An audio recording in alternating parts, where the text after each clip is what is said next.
এটা বেশি গ্যাপ হয়ে গেছে।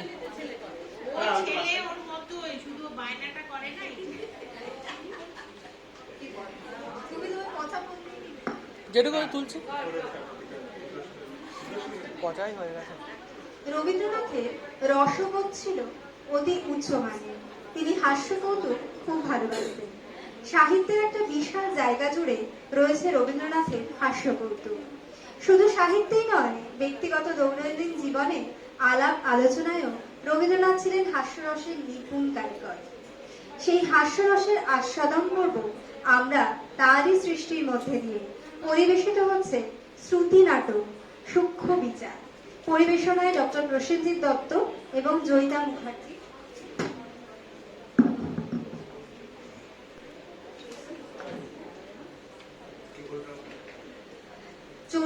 নাটক সূক্ষ্ম বিচার।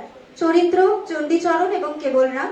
চণ্ডীচরণ ডক্টর প্রসেনজিৎ দত্ত, কেবলরাম জয়িতা মুখার্জি।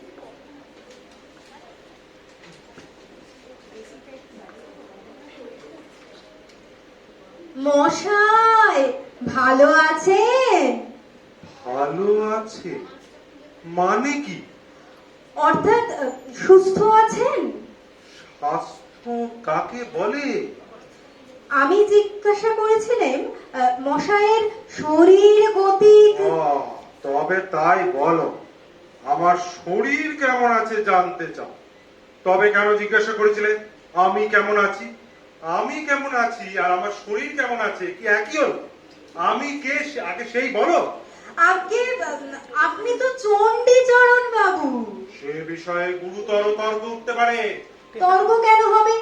আপনি বরঞ্চ আপনার পিতা ঠাকুরকে জিজ্ঞাসা করবেন। নাম জিনিসটা কি? নাম কাকে বলে? নাম হচ্ছে মানুষের পরিচয়ের। নাম কি কেবল মানুষেরই আছে, অন্য প্রাণীর নেই? ঠিক কথা, মানুষের এবং অন্যান্য প্রাণীর। কেবল মানুষ ও প্রাণী ছাড়া আর কিছুর নাম নেই? তবে বস্তু চেনার কি উপায়? ঠিক বটে, মানুষ প্রাণী এবং বস্তু। শব্দ, স্বাদ, বর্ণ প্রভৃতি অবস্তুর কি নাম নেই? তাও বটে, মানুষ প্রাণী বস্তু এবং শব্দ, স্বাদ, বর্ণ প্রভৃতি অবস্তু। এবং আভার এবং এবং আমাদের মনোবৃত্তি ও হৃদয়বৃত্তির। এবং আমাদের মনোবৃত্তি ও হৃদয়বৃত্তির। এবং অন্তর ও বাহিরে যাবতীয় পরিবর্তনের ও ভিন্ন ভিন্ন অবস্থার।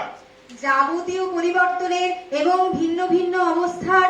এবং এবং না বলে এইখানে একটা ইত্যাদি লাগানো যাক না?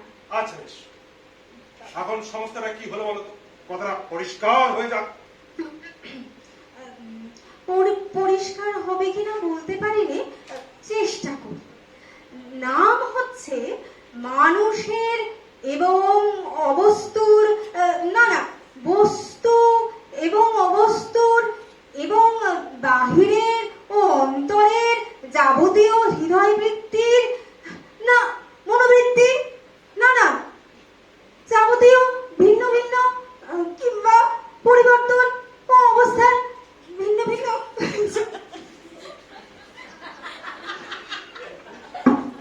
Break, break, break. Into the character, into the character. Break, break, break. Sorry.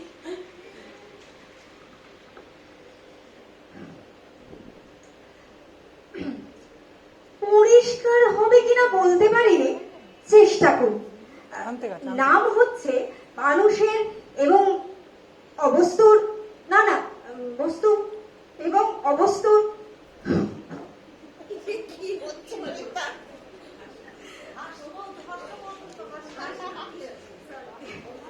এবং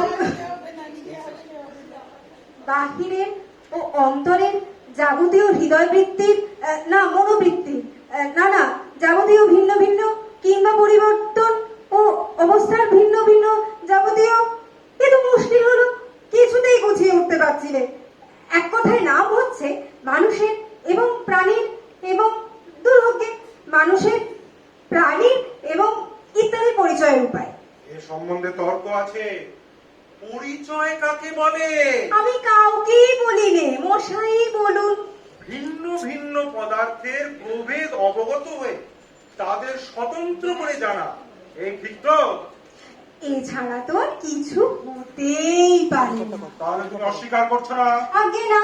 যদি অস্বীকার করো তাহলে এর সম্বন্ধে কোটি কতক তর্ক আছে। না না, আমি কিছু মাত্র অস্বীকার করছি না। আর মনে করো যদি করো, আগে না, মনেও করতে পারিনি।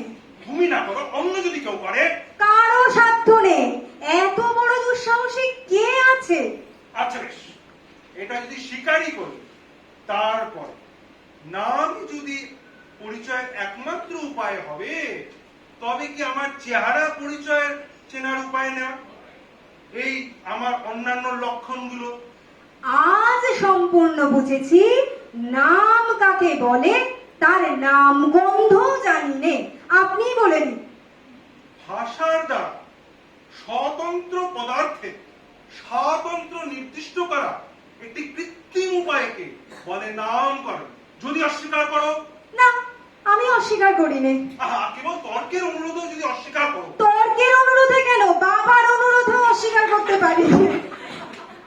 এর কোন একটা অংশ যদি অস্বীকার করো? একটি অক্ষরও অস্বীকার করতে পারিনি।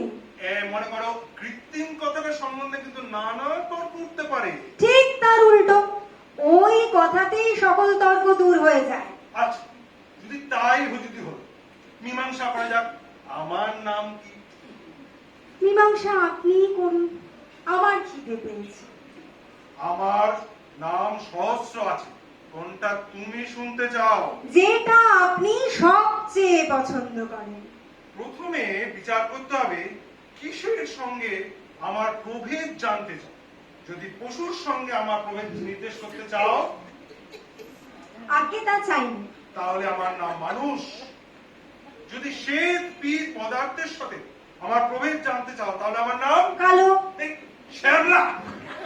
যদি ছেলের সঙ্গে প্রভেদ জানতে চাও, তাহলে আমার নাম বুড়ো। মধ্যবয়সী। তবে তবে চণ্ডীচরণ কার নাম মশাই?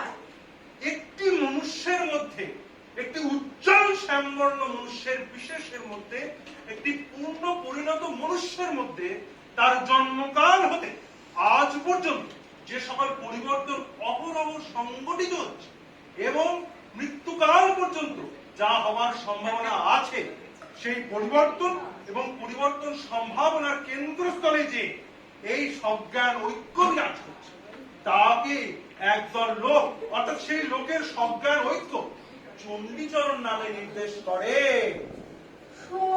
সর্বনাশ মশাই, বেলা হলো, অত্যন্ত ক্ষুধানুভব হয়েছে, আহারও প্রস্তুত। এবার তবে আসল কথাটা তো কিছুই মীমাংসা হলো না। সবে তো আমরা ভূমিকা করেছি মাত্র। তুমি জিজ্ঞাসা করছিলে আমি ভালো আছি কিনা। আমার প্রশ্ন এই, তুমি কি জানতে চাও? আমার অন্তর্গত প্রাণী কেমন আছে জানতে চাও, না মনুষ্য কেমন আছে জানতে চাও? গোড়ায় কি জানতে চেয়েছিল তা বলা ভারী শক্ত, কিন্তু আপনার সঙ্গে এতক্ষণ কথা হয়ে এখন অনুমান হচ্ছে আপনার সজ্ঞান ঐক্য কেমন আছেন, এইটে জানাই অজ্ঞান আমার অভিপ্রায় ছিল। অত্যন্ত কঠিন প্রশ্ন জিজ্ঞাসা করেছিলে। তাহলে মাফ করবেন, অপরাধ করেছি। এখন অনুতাপে এবং পেটের জ্বালায় দগ্ধ হচ্ছি। আহারের পূর্বে এরকম প্রশ্ন আমি আর কখনো আপনাকে জিজ্ঞাসা করব না। আমি ভালো আছি কিনা জিজ্ঞাসা করলে প্রথমে দেখা আবশ্যক ভালো মন্দ কাকে বলে, তার উপরে স্থির করতে হবে আমার সম্বন্ধে ভালোই বাকি মন্দই বাকি। তারপরে দেখতে হবে বর্তমানে যা ভালো আমার। মশাই, আপনার পায়ে ধরছি, এখনকার মতো ছুটি দিন। বরং আপনি কেমন আছেন এই অত্যন্ত কঠিন প্রশ্নের উত্তর আপনি কবে দিতে পারবেন একটা দিন স্থির করে দিন। আমি যে নিতান্ত ব্যস্ত হয়েছি তা নয়, না হয় উত্তর কিছুদিন পেতে দেরি হবে, না হয় উত্তর নাই পাওয়া গেল, কিন্তু আজ আমার অপরাধ ক্ষমা করুন, ভবিষ্যতে সতর্ক থাকবো।